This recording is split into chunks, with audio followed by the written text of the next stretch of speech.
Welcome everybody to another edition of Mind-Boggling Concepts in the Torah. As per usual, please put down any sharp objects and don't get too close to the camera. We don't want to spread any of those diseases. Tonight we've got a whole bunch of very interesting things. Tisha B'Av is coming up, unless, which we're all expecting, the Mashiach's coming, and that's it. And it's going to be that's one of the questions they're going to ask you in the next world is, were you anticipating the Mashiach? It's a very interesting question. I was. Is. No, I have been since 2008. Okay, very good. Very good. Now the question is, why is that one of the questions? Right, what difference does it make? You put a mezuzah on the door and you expect the Mashiach to come tomorrow. Now you got to take it down. You put the mezuzah on the door and you're not expecting the Mashiach to come tomorrow. And you still got to take it down. It makes a difference. Intention, yearning makes a huge difference. In which way? What do you mean? For example, let's say we have a husband that does a lot of traveling. Okay. In the beginning, the wife is like yearning for his arrival. She meets him at the airport. She picks him up. She's so glad to see him. They're schmoozing on the way home just together before the kids topple on him. Versus 6 months later, she doesn't even bother going to the airport. She's like, he can just hitch a ride however he wants. Let him take a cab. And then when he comes home, she's already sleeping. She doesn't even bother to stay up for his arrival. What's the difference, Rabbi? Huge. Right. No, that's that's a very key idea. It says that if you marry a new woman, a new wife, new wife, you're not allowed to go into the army. It's coming up actually in Devarim. One of the rules of war. We have long before Geneva was a puddle in Switzerland. We had our own rules of war that are a lot more humane and sensible and meaningful and true and real than this junk that comes out of the Geneva Convention. One of the rules is that if you're married and within the first year, you're not allowed to go into the army. Another one, which is that we're digressing a lot, which is a classic, is the Rambam, and it's a tragedy that and all the soldiers, I think it's like 90% of the soldiers have lost because they don't practice this rule, this law, this halacha. The Rambam brings down, you're not allowed to attack an enemy on 4 sides. You familiar with this? Is this new? Yes. Otherwise, they're going to fight like they've never fought in their lives. Exactly. Right. You don't create a worse enemy. There's two goals of war. One is to beat the other guy, and the other one is at minimum costs. It's not at all costs. So when you attack on all 4 sides, you create you make you a very significant problem for your enemy, and that's what the problem with the Gaza Strip at the moment. They're surrounded on 4 sides. When you surround an enemy on 4 sides, you're going to lose. What? What? Are they really surrounded on 4 sides? They have the sea. Sorry. Oh, it's very interesting because Golda Meir said that's what Golda Meir said. The Arabs don't realize we have a secret weapon. We've got the Mediterranean. They have nowhere to go. We got nowhere to go. We never attack your enemy on 4 sides. So, it says when you marry a new wife, you can't go into war for a year. But then it says, if you marry somebody and hate her, the process, it describes the process of giving a get, of getting divorce. Right? But only says it because it doesn't say a new wife. He says, if you marry a woman and hate her, you get divorced. But if you marry a new wife, you're free off the hook for the first year. Right? You can't hate a new wife or a new husband or a new car or a new house. Jeff Bezos said what the key to his success in Amazon is that it's always day number one. When it's day number one of a business, it's like it's exciting. You take care of everything. Nothing slips. Nothing slips through the cracks. You're on top of every problem.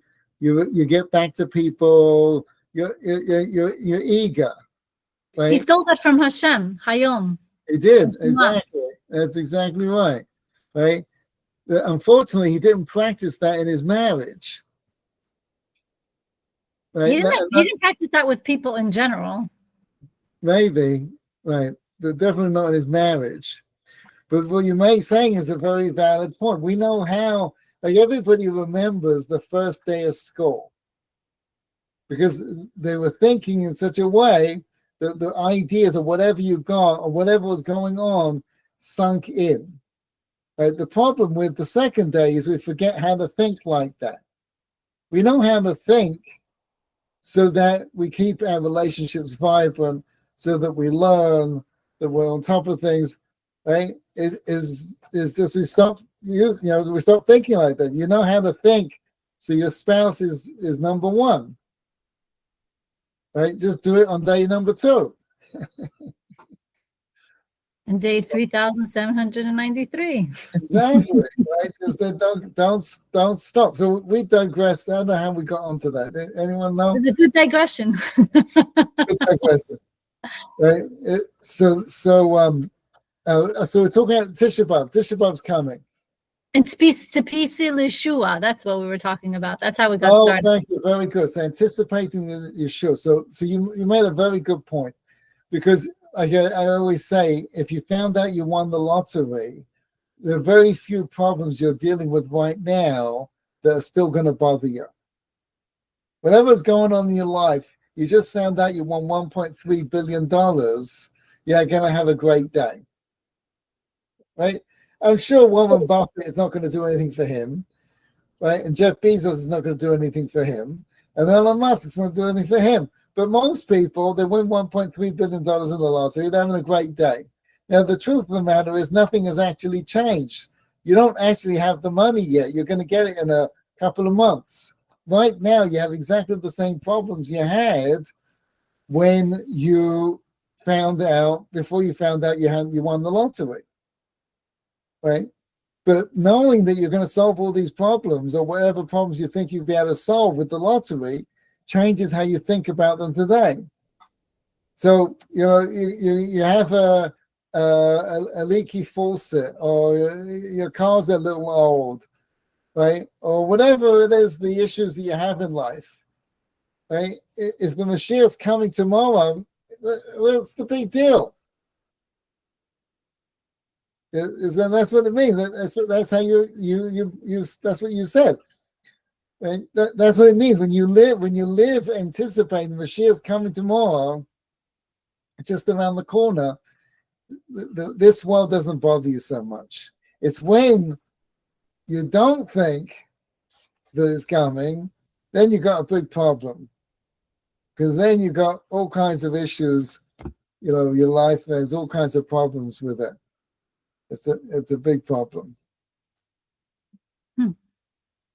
Okay, so anyway, so the Mashiach's coming, but we still have to prepare for Tisha B'Av just in case my calculations aren't working. So Tisha B'Av is an interesting holiday. It's very different than Yom Kippur, even though it's very similar in the restrictions that you have on Tisha B'Av that you do on Yom Kippur. Right? Yom Kippur is about tshuva. Mm-hmm. Tisha B'Av is not about tshuva. It's not saying sorry for what you did or what happened. You're not apologizing. What's that? It's longing for something you don't have. That's definitely true. right? That's definitely true. But the underlying theme, I like to call it, it's National Stupid Day. Right? And I'm being kind of kind here, right? This is the day you hit your head on against a brick wall, right? This is the day, and everybody needs this kind of day. They need a day where they're going, what on earth was I thinking? That's what Tisha B'Av is. How did I miss it? Everybody has, I've said this so many times. I'm sure you've heard, wake me up in the middle of the night. Right? Everything in this world is highly competent at least one thing. Right? Monkeys climb trees, cheetahs run. Human beings are born incompetent, and it's downhill from then on. Right? There is nothing we can do that we can do right the first time. Nothing of any import. And even then, we never get it right every time since. Messing up is what we do. That's what Tisha B'Av is all about, is understanding that we mess up big time. And we have to appreciate it. The problem isn't the messing up. The problem is we think we shouldn't mess up. That's the problem. And living in America, it's a big problem because we're surrounded by pagans who think that you can live a life where you don't mess up. They do not value. I'll put it differently. They only value a leader who gets it right every single time, and they get that from their God. That he was perfect, and Hollywood just perpetuates this nonsense. So you never see Batman misdial. Right, or Captain Kirk, get on the wrong elevator. Right, these people don't make mistakes. They never get it wrong. So it's very healthy to have a day going, what were we thinking? To sit on the floor and go, my goodness, what on earth was I? How did I end up in this mess? Because that's what we're good at. We're good at creating a mess. So what's the value of sitting down and thinking, man, I messed up? It's very refreshing. It's very relieving. It's very humbling. It's very connecting. But we usually say they messed up. They're the ones who right, exactly. Who did sinat chinam. They're the ones who did the 3 cardinal sins. It wasn't us. Right, exactly. Right. This world is a we live at an incredible opportunity. We live at a time of a great opportunity beyond any previous generation, because we're at the end of history and we get to see what worked and what didn't. We don't have to wonder about communism. In the 1930s, they pondered it, and a lot of people thought it was it. We don't have to wonder about this anymore. We've got it down. The same goes with Christianity. The same goes with Islam. The same goes with an awful lot of the world's philosophies and belief systems. We come to realize what, and that's the global ones. Those are the big ones. But there's so many ideals and values that we get to see what works and what doesn't work. So we're a remarkable time of history to look back at all of this and see, what. So one of the things that is destructive to your ability to succeed is your inability to apologize. I never saw anybody who was highly successful who lived in denial. People who won't admit their mistakes don't go very far. And everybody who I know who is successful, who does do well, readily, not in a bad way, but can be sit with the idea. It's not a contradiction to their self-worth, the mistakes they make. That's crucial. I mean, you've read my book. It's not my book. Okay, not my book. But there's a great quote in here from Warren Buffett. Remember that one? Yes. I don't know if I can find it now. Let's see. He uses like a tennis parlay of Yeah. wording. Warren Buffett writes a letter to the shareholders, and I can't find it. Oh, yeah, I can do But you so. call it a forced error Is or it? something like that. Right, Called it like a forced error. here, I can find it here. Hang on.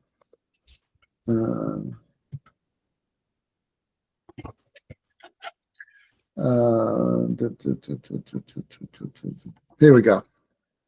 I'll put it in the chat, and then people can read it. I think if I put it in, I'll put it in the chat.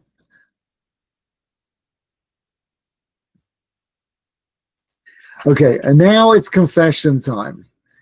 It should be noted that no consultants, board of directors, or investment banker pushed me into the mistakes I would describe. In tennis parlance, they were all unforced errors. The only explanation is that my brain had gone on vacation and forgot to notify me.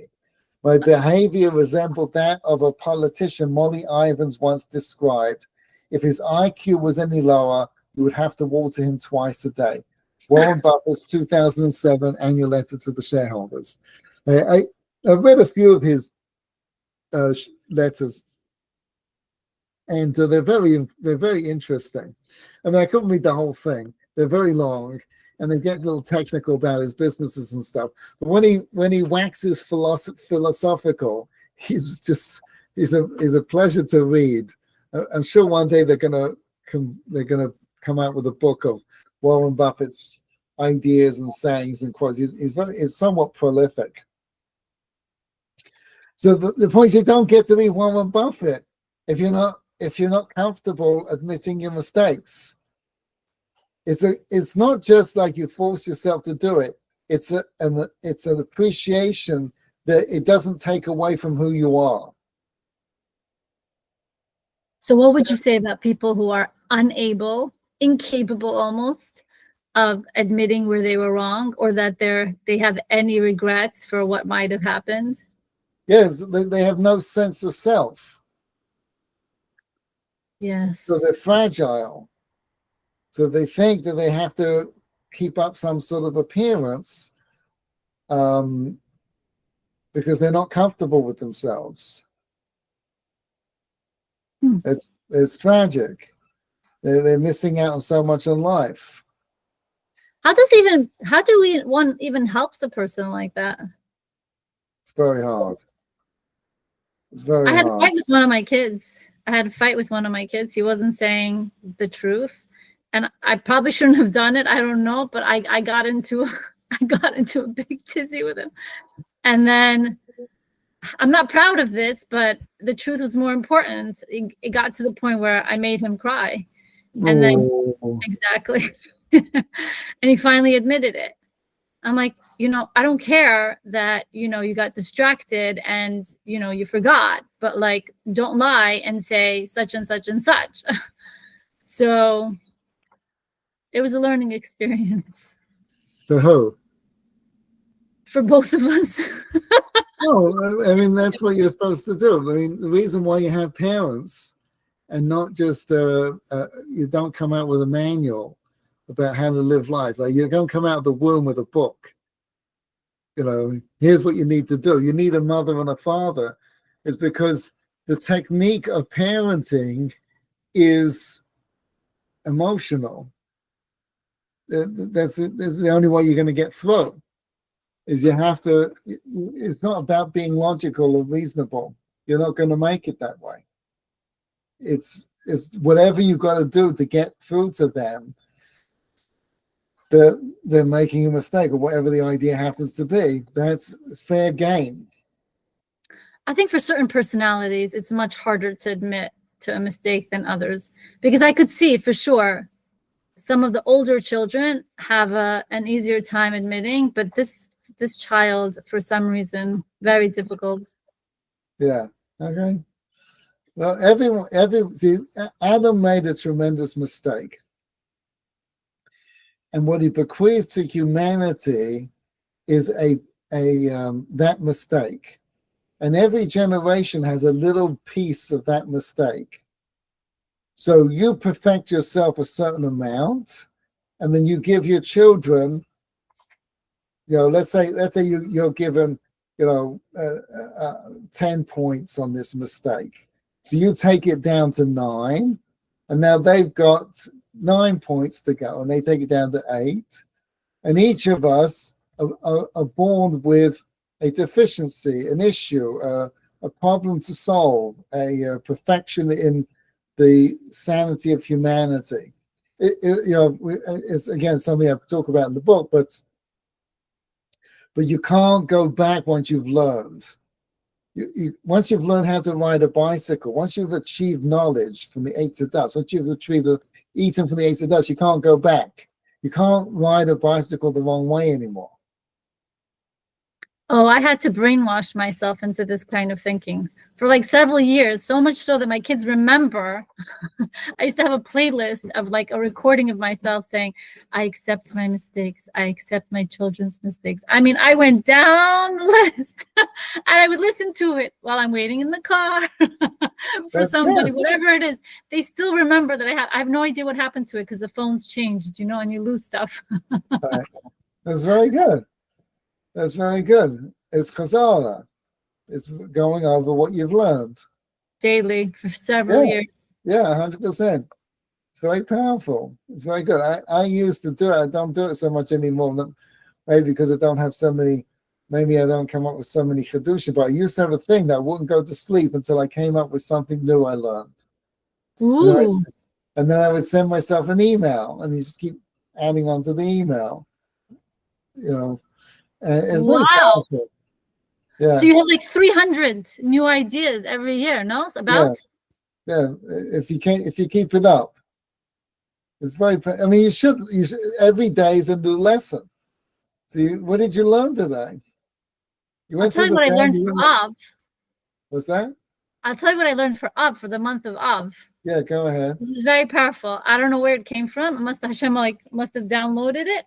I was walking back after walking with a friend. I was walking back home, and for some reason it came to me. I'm like, Hashem, I'm yours. I belong to you. And maybe this is like what you were trying to teach us about what was supposed to happen in Mitzrayim for us to be there for 400 years, was that we would have to learn this concept of like avdut, of like belonging to God in that way. Yeah.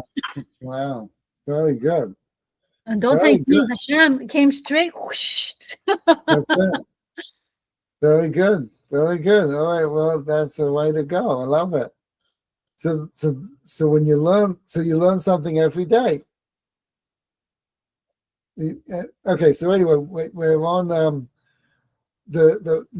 Parsha and Tisha B'Av have a lot in common, and hatred is the theme that connects them, because the Chazal tell us that the Beis Hamikdash was destroyed because of sinat kina, free hatred, causeless hatred. And in this week's Parsha is a fascinating thing. If you ask anybody, who are the people that hate God? You never had a movement in the history of the world. You have lots of crazy movements. When one day we're going to look back and go, how did anyone believe in communism? It's like it's the most stupid thing on the planet. But when you're in it, it's hard to see. But you never had a movement of the haters of God. You had the deniers of God. You had the atheists. But you never had the people who hated God. Except this is Amalek. What's that? How about Amalek? So Chazal say that if you hate the Jewish people, it's because you hate God. But they wouldn't say it. An anti-Semite is somebody who hates God. The Talmud says this, that the hardest thing to understand, we've talked about this many times, the hardest thing to understand is hatred. The only true hatred in the world is anti-Semitism. Everything else is silly. It's not. It's a sort of form of hatred, but it's not, because when you have a hatred, it's either based on something real or it's not. So if you hate a certain group of people, a certain country, a certain village, a certain whatever it happens to be, certain profession maybe, right? You hate lawyers, right? Let's just say, right? So it's because something in your history, something is based upon either that it's real or it's not. If you came to learn that it's not real, then you won't hate them anymore. But the hatred of the Jews has nothing to do with whatever they did. It's just because you hate them. You're not going to be able to convince these people that they're wrong. And people try. They put out these videos and they have movies about how bad these Hamas is or whatever happens to be. It doesn't make any difference because there's nothing to do with the truth. It has to do with the fact you hate them. Now you see this, the closest you get to this is divorce. You ever meet a couple that got divorced and it wasn't very friendly? So there you have hate. So whatever happens, she says, oh, you see, he's such a low life.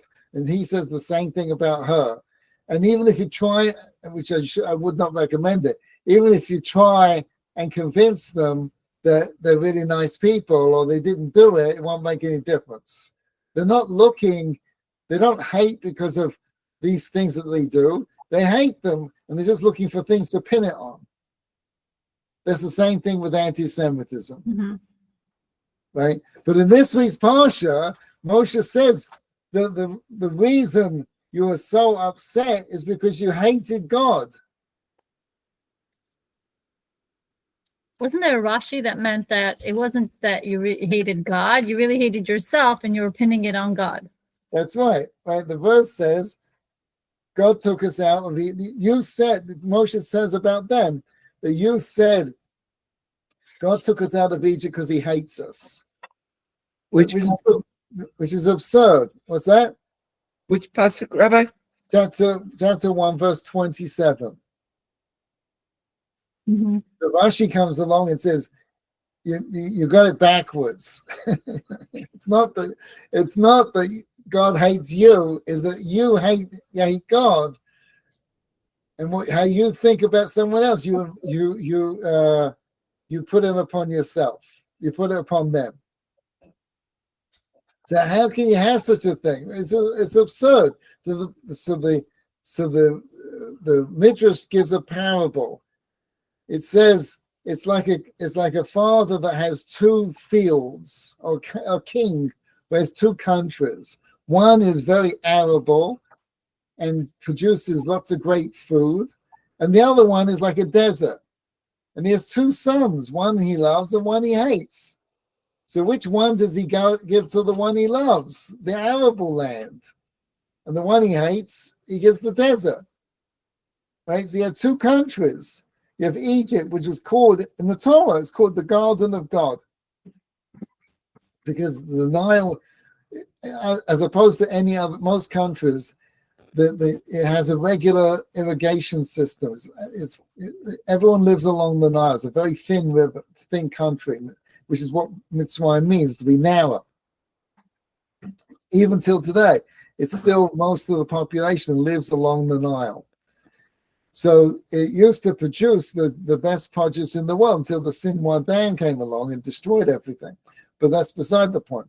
So it's a great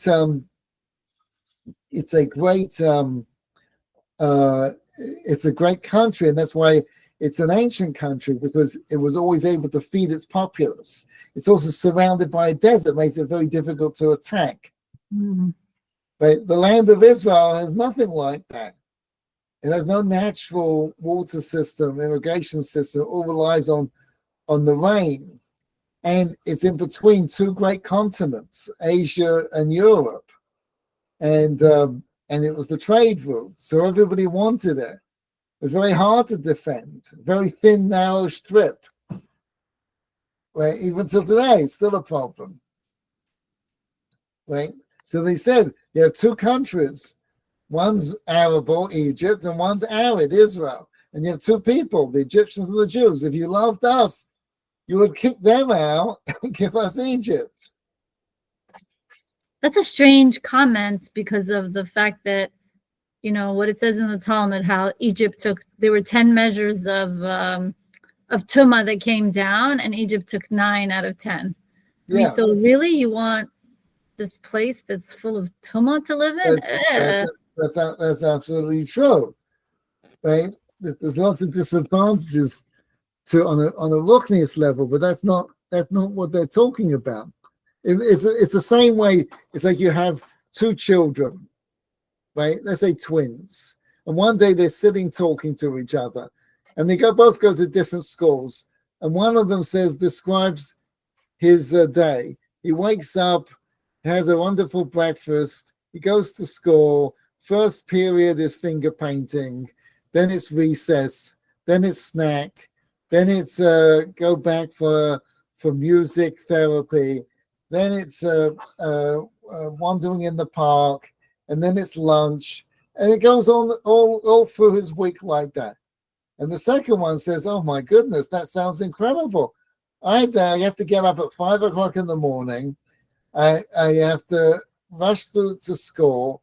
It's work. We have no break. We have no snack. We have no tea or trips or anything like that. Lunch is 20 minutes, and we have to do it over a class. And I get 3 hours of homework every night, and we exercise and work us. It's like late into it's crazy." So the one who's got the easy school, you see, obviously Dad loves me, he doesn't love you. So the kid who has the tough school, he goes into his father and says, "Dad, I don't understand. How come you give me the tough school?" This is you're going to say more politically correct than this, but he says basically, "Your brother's an idiot." Right? I would like him to go to the tougher school, but he can't hack it. Right? So I give him a simple school. He can just basically, finger paint his way through, and this is where they take care of him.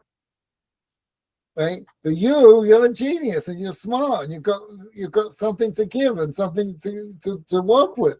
Right? So I put you in the tough school. And the Talmud says that if bad things happen to you, there are 3 questions you need to ask yourself. The first one is are you doing anything wrong that you shouldn't be doing? The second one is, are you learning enough Torah? Are you growing enough? And the third one is maybe it's called Yisurim Shel Ahava, suffering that comes out of love. That's a hard one. What's that? That's a hard one, but it's real. So I had a teacher explain it in Israel, a rabbi in Israel. So he told me a story when he was a kid. He was a child protege, real genius. And so he told me the story that when he was a kid, he didn't know about this till years later, but when he was a kid, his mother went to a parent-teacher conference, and the teacher said to the mother, "I don't know what to do with your son." She says, "What's the matter?" He says, he gets straight A's every time. And he really could work harder and he would be better. But I can't give him a different test than the other kids. But he gets straight A's. So the mother said, in the next test, give him a B, even though he deserves an A. So he got a B. He said to me, "I got a B. I was crushed. I was so distraught. I was so upset. And that year, I worked like crazy to make sure I got straight A's." Right? So I'm in a class teaching this idea, Yisurim Shel Ahava, and I tell the story. And the woman in the front, she says to me, "That story never happened." Now, I've had a number of hecklers in my day, but I never had that one. I look at her like I didn't know how to respond. I mean, I heard it directly from him. So the only thing I could do is, I don't know what you mean. What are you trying to say? Why do you say that? So she said, "Well, I have a daughter, also child prodigy, genius, right? I went to the parent-teacher conference, and the teacher said to me, your daughter's a genius, but she doesn't work hard enough. So I want you to know that the exam I just gave her, I gave her a B." Have you heard this story before? Mm-hmm. Oh, you've heard it. Oh, okay. Why don't you tell me? Because it's a good story. It bears hearing again. I haven't heard it. You haven't? Oh, thank you, Yechiel. Okay, very good. So it got a B. So she was totally crushed. She felt it was totally undeserving. She knew she got the answers right, and she felt the system was rigged and not fair, and she didn't work another day of her life. And she said, the mother said, until this day, she's impossible. She doesn't go to school, can't do anything with her. It's impossible, right? So thank God the Almighty put the wisdom in my mouth. And I said to her, you don't understand. There's a difference in the two stories. In my story, the mother suggested it. In your story, the teacher did it. The teacher went outside her bounds. That's not the prerogative of the teacher. I bet you knew she couldn't hack it when the teacher told you. And she said, you're right, I did. But it was too late. Right? Yeah. In other words, we get suffering to make us greater. But there's more in us that's ready to come out. And that's tough because whenever you're pressured into doing something, whenever you're surrounded on four sides, so that you have to take on something you don't want to take on, it just feels impossible because you don't want to do it. Your mind doesn't go there. You don't think it's possible. In other words, our future, and this is how Purim is related to Tisha B'Av. Our future is in what we don't understand. The problems we have in life, and in Purim, we're trying to get away from what we understand. Right? Drink until you don't know. In Tisha B'Av, we're trying to understand that what we think doesn't work. We're missing something. We're missing something. And that missing can come out as hate because we're very upset about whatever it is. It's very hard to be faced with your growth or what you need to do. And that's why the greatness of Rabbi Akiva. He said everything that happens is for the good. Because his lacking should have been a tremendous resentment for him. He couldn't remember anything. His father-in-law says that, he says to him, Kal B'Savur, he says to him, he couldn't remember a single halacha. It's astonishing. What's that? It's astonishing because everything else he could. Like he was a shepherd and he knew exactly when to shear the sheep and how to do it. And this, like he had abilities. Like it's very strange to me because, you know, he still had abilities in other areas, which is why people wanted him to work for them. That's right. So you see, the Talmud says there are three things you have to teach your children. You have to teach them a trade, you have to teach them to swim, and you have to teach them Torah. Right? Now, do you guys know how to swim? He knows more than I. Right. When was the last time you went swimming? Last year. Last year. So I show you a pool now. Do you need to practice before you get in? I'm the type of person I need a few minutes. Okay, but there's not him. He's like a fish. you don't have to learn it like you did when you first learned it. There are things you learn, and that's how we started. There are things you learn in life. Once it goes in, you can't go back. So you learn how to ride a bicycle. That's it. It's in. Once you learn how to tie shoes, that's it. You don't have to learn it again. Could take you 15 minutes to learn it the first time, but once you've got it, that's it. It's in. So we do that when it comes to learning a trade, and we do that when we're learning how to swim. We have to, when you learn Torah like that, there's a way of learning Torah that it will go in. You have to really learn it. I think you even say this in the book. You have to really learn it, believing that this is going to impact your life, that it does, that there's something useful here, something meaningful, something to connect you to something bigger. I mean, why do you learn to swim? It's just so on the off chance that you, like, either it's for pleasure or because, God forbid, you shouldn't drown, right? The trade, you need it because you need to survive. So, like, why don't we see Torah that way? Like, it's from a spiritual perspective. You need it just as much, but I guess we don't put enough value on it. But it's how you approach the subject. You can remember your telephone number, your social security number, all kinds of things. So it's how you think about it. That's the key. So the hardest, getting back to the hardest thing to understand is hatred. The truth is we don't understand love, but we're not bothered by that. But we don't understand hatred. So the Talmud says that the temple was destroyed because of sinat chinam, not sinat chinam. In other words, why didn't it just say sinat? Hatred destroyed the temple. It's not, sinat is not what destroyed the temple. It's sinat chinam that destroyed the temple. That's what we're suffering from today. Causeless hate. What's the difference in causeless hatred? See, everybody who hates anybody has a reason. You're not going to find, it's a fascinating thing. You see, this is why humanity is slowly progressing. Or maybe it's fast, so that I have no gauge on it.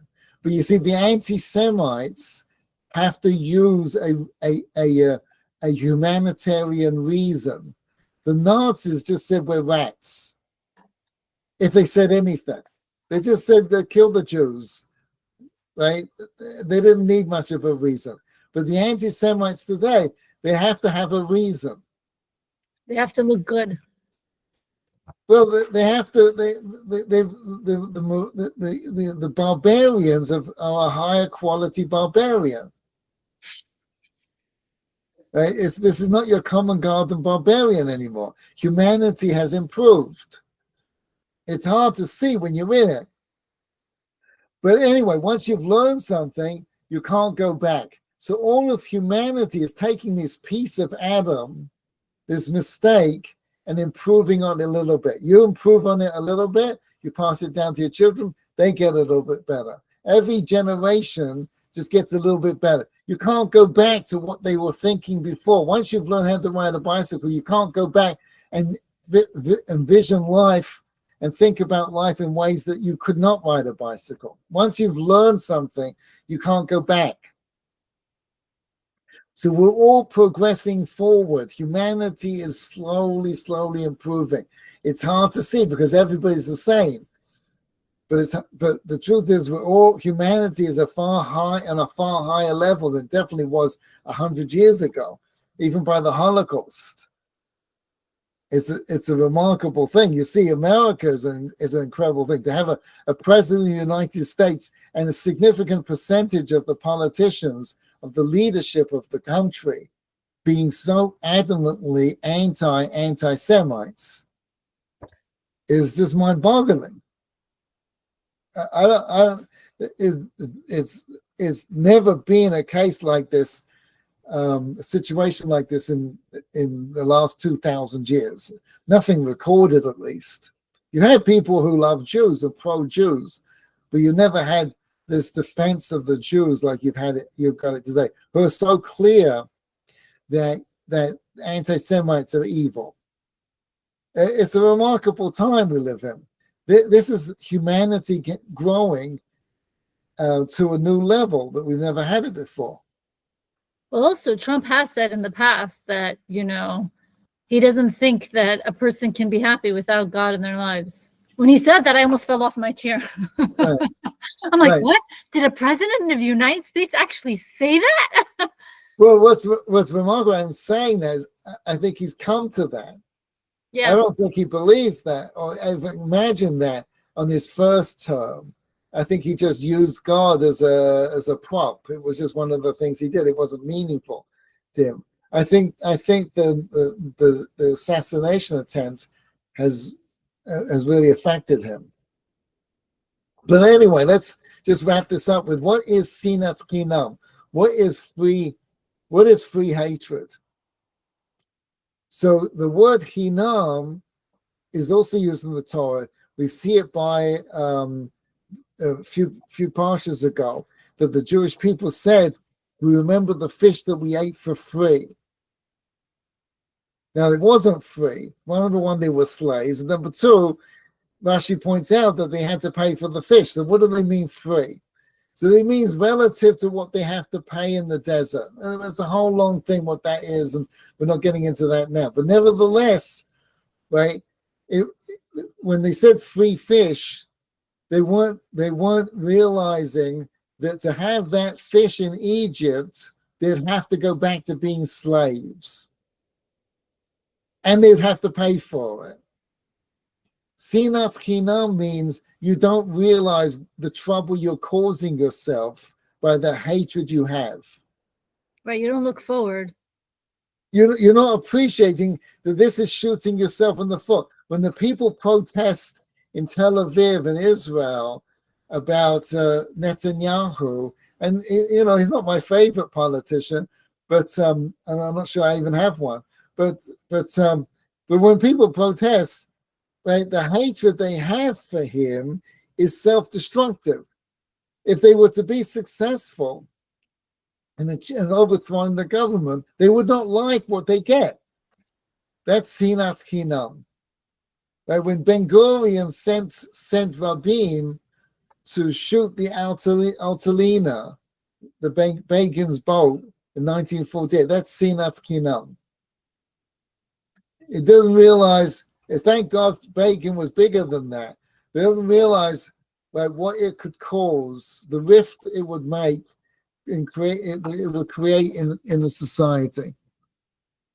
What makes it chinam? It isn't chinam. That's the problem. They think it's chinam. They think they can hate, they can express this distaste for people, and it won't cost them anything.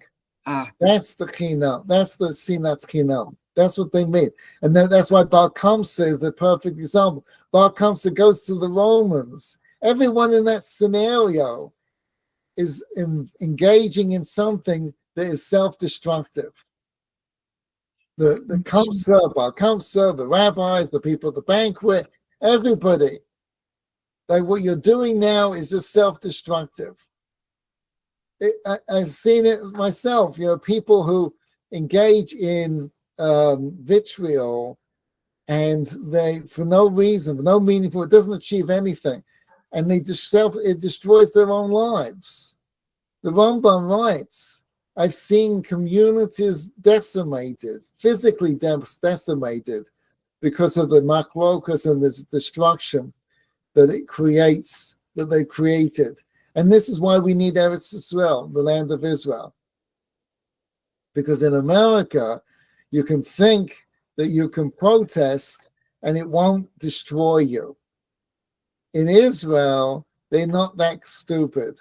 I mean, they do have protests, but it's nowhere near as bad as it is in America. In America, in Israel, they know they're all on the same boat.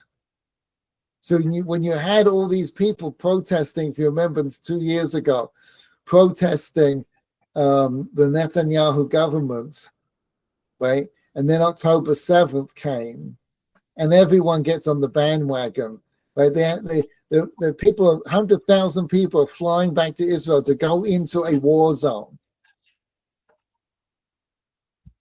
right? You don't achieve that if there's real sinah, if there's real hatred amongst the people. You achieve that because you really love people. The people in Israel love each other.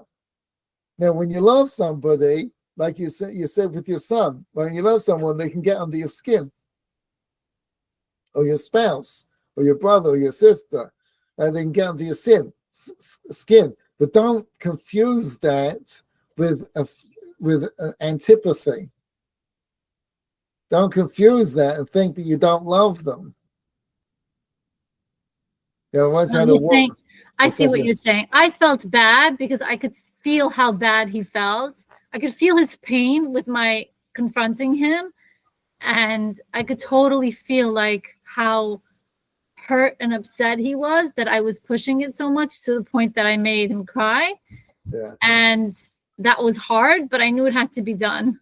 Right. Because he's young now. Like for him to, I've seen what the adult version of that looks like. And it's mamash super sad and super frustrating. 100%. Right. Because then nobody really wants to have anything to do with you because they don't trust you, because you're not capable of admitting when you make a mistake or admitting that you felt X, Y, or Z. Like you present something that doesn't exist. You're presenting a front, and I'm not interested in the front. Show me you. You got distracted? Great. Say I got distracted. I made a mistake. I can handle that. But lie to me? That's it. War. Way to go, Zita. Love it. Very good. Very good. Thank you. Bye-bye. Beautiful. Oh, very good. Everybody, please go. We won't need to fast on Tisha B'Av, but just in case, everyone should have a very meaningful experience. Take Thank care. you, Rabbi. Rabbi, what about the beginning and end? Oh, okay. Very good. This was Parsha Devarim is very. It's a challenging one. It starts with it starts with Tahacha. Eila Devarim. These are the words of Moshe. It's giving Tahacha, giving rebuke to the Jewish people, and it ends with Yeshua, with Moshe setting Yeshua straight. It's very interesting that the Rashi brings down the Midrash that says that Moshe only rebuked the Jewish people before his death. And there's an idea, he brings this idea that the real rebuke, that's not the kind of thing that you're saying to your son, but the real rebuke, in other words, the real level, like things that is like the core. And that's a very important thing. It's very powerful to think about what if you're sitting on your deathbed, what you would say to the people you're closest with. Because if you know what you want to say at the deathbed, it helps you figure out and tailor and moderate what you're saying at the dining room table. Like, it's the same idea as anticipating the Mashiach. When you know that this is the issue that everybody's got issues, nothing personal, but everybody's got issues. Everybody's got something that they need to be working. Present company not included, but everyone else has issues. So everybody has got something that they need to work on in their life. No one dies in this world with everything done. Moshe didn't do it. Everyone's got something that is like they couldn't quite get, because that gives the next generation the next thing to do. So what do you want to say to your children, to your spouse on your deathbed? When you know what you want to say on your deathbed, everything else fits into that. So like, it's not going to bother you the things that are like are trivial, because if it doesn't fit into that, it's trivial. So one of the people that Rashi brings as an example is David with Shlomo. When David was on his deathbed, he said to his son, "Be a man, grow up, take responsibility."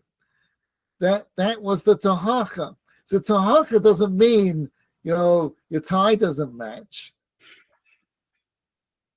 Tahacha means like knowing what is the real thing, the core issue, what this person needs to take care of, what is the one thing that is their stumbling block, and then they have a problem with. So you need to wait for your deathbed to be able to say it. Why do you have to wait until then? Why can't you say it before? So he doesn't say this, but I think that's a fantastic question. I think that if you know what it is you want to say, you'll always be looking for opportunities to be able to say it. So if you can say it beforehand, you will. But if you don't find the opportunity, the best opportunity then is on the deathbed, when they'll really hear it. The message will. Right. But if you don't know what you want to say on the deathbed, you'll never see the opportunity. So you have to plan in advance. You have to plan in advance. It's a powerful thing to do. So what would I say to this person? So whatever the thing is that you want to say to them, there are bits of that. It breaks up into steps. And there are bits of that you're going to find opportunities to be able to say to them. Whenever the opportunity arises. Like little shavings of it. Right. It's like children. Right? You can't say to them, when they're in the crib, listen, grow up, kids. Get a life. You're in a process of giving to them what they can hear at the time. That's tohacha. That's tohacha. It translates as rebuke, but it's really setting straight. It's the same word as v'kuach, which means to have a conversation. Right. And you always have to do it with love. If you don't do it with love, it just... That's absolutely true. That's absolutely true. I made that mistake and didn't realize. Yeah, that's true. Right. But a mother to a child is always with love. No, it's somebody else. I'm thinking of somebody else. I usually would completely clear myself out before I would send something. But one time I was annoyed by something, and what I wanted to send would have been perfect if I had had the right intention. Lesson learned. Lesson learned. Well, you see, there are 3 levels of l'shem shemayim. The Ramchal talks about this. There's l'shem shemayim that is better off you died in childbirth, and then there's l'shem shemayim that if you do something lo l'shem shemayim, you'll come to l'shem shemayim. Right? Mm-hmm.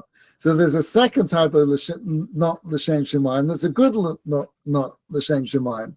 The first one is a terrible, right? That's if you're doing it for some ulterior motive. So the Ramchal brings an example. The rabbis, the Chazal bring an example of somebody who's a rabbi because he wants the job, because he likes the position, because right. So here's lo l'shemayim. That's lo l'shemayim. It's not for the right reason, and it won't ever come to the right reason. Right? That's terrible.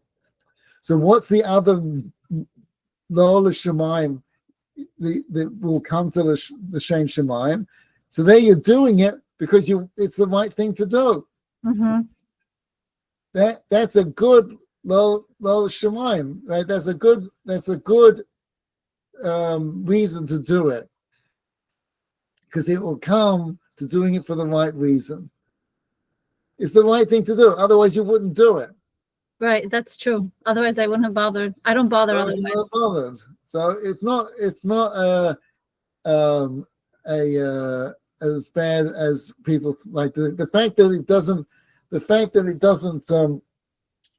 isn't effective is not a proof that you didn't mean well. Everybody has gone under their skin. What's that? Yeah, it's going to have a little bit of an impact. Yeah.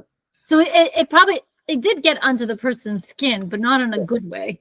Like usually when I would do it in a way that came from a place of love, it would get under their skin, but they couldn't be angry at me because it was coming from a place of love, and they could see that it was coming from a place of love. But the moment that I forgot that, because I was irritated beyond tolerance, it came out wrong. It still got under their skin, but now they had the opportunity to hate me for it. Yes, but it got under their skin. They're going to remember it. And the Almighty has everybody's number. We're all on a path. The Almighty wants this person to grow, wants all of us to grow. So you put a certain amount of effort in, right? The Almighty's got somebody else. You were there. The Almighty put you two together because because you weren't going to do it any other way. So I wouldn't have. Right. So the Almighty put the two of you together so that this person would hear what you were going to say, despite the fact that you'd rather not say it. But that was the only way you're going to do it, because this person is a pain in the neck, or for want of a better word, and you're not going to come to love them. So that's the only way you're going to do it. You understand? Is because that's the only way they're going to hear this piece of the puzzle. So you've got it through. It's the same way as riding a bicycle. You don't get on the bicycle the first time and ride. You get on the bicycle, you fall off. You get on the bicycle, you fall off. You get on the bicycle, fall off. But each falling is not a complete falling. Each falling you've learned, you can't articulate it, but you've learned another little aspect, a micro lesson in riding a bicycle. Right? The same thing, this person heard another, you're not the only one that ever said this to them. So they heard another one saying it, and another one, and another one. And the Almighty's going to keep putting them in front of people so they can hear this. My wife told an incredible story. She just heard about it. There's a woman, I think in Lakewood. So the kids had, summer, had the day off. So she takes the kids to go bowling, right? They get to the bowling alley, and every aisle is taken. The place is jammed. They said, I'm sorry, but there's no aisles. Have you heard the story? No, but it sounds fascinating, and it sounds real, because that's what we go to. We do bowling. Right. So she knows the person, knows whatever. So I think she heard it first person. So she goes. So she says, okay. She takes the kids to a toy store. We'll go to a toy store and we'll buy a toy. Oh no! So the second place to go to is the beach. They go to the beach. And the beach, the waves are too high, and the Coast Guard says it's too dangerous to go in there. So go, okay, fine. So then the third one is the toy store. Listen, we'll go to the toy store, we'll get an art project, and we'll all go home and we'll do some art. Okay, so they go to the toy store, they all pick out something, and the kids run out, but they open the van, these vans, I've done this myself, they all look the same. So they open the wrong van. The wrong minivan, right? So she shouts at the kids, that's not our minivan. Then they open the door and she notices in the back of the car is a baby. Wow. And they passed out with a bottle. And she goes, oh my goodness. So she picks up the baby because it's a hot day, and she waits for the baby near the van, right? 5 minutes, 10 minutes, 15 minutes. She figures the mother's got to come back very soon, but she doesn't, right? So she goes into the nearest store, and she doesn't want to embarrass the woman. She says, but can you do over the intercom, somebody who has this license number come out? She doesn't want to say, someone's left a baby in the car. Right. Don't want to embarrass them. She says, somebody who has this license plate, please come out to the front desk. Right, all of a sudden, this one woman's come screaming to the front door. She realized she left the baby in the car. When they heard the number, the license plate number, she heard the baby. She left it, and she's like, she's in panic, total panic, because it's been about half an hour now. And she runs up the room, and she sees that they got the baby, and everything's fine, right? And she's like, obviously relieved and grateful, etc., etc., etc. So the first one will realize that the Almighty needed them to go through all these things, right? Go to the bowling alley, then go to the beach, then go to the toy store, so that she would be at the van at the right time. Wow. Right, to save the baby. Because if it had been earlier and they'd opened the van, it wouldn't have meant anything. That's an amazing story. So you're the person that had to say this to this person, and the Almighty knew you're going to say, because everyone gets, other than Hillel, the great Hillel, everybody loses it with somebody, right? So the Almighty wanted you to be with this person so that you'd give them that message. Yeah, I don't bother if I don't care. Because, what for? Right, exactly.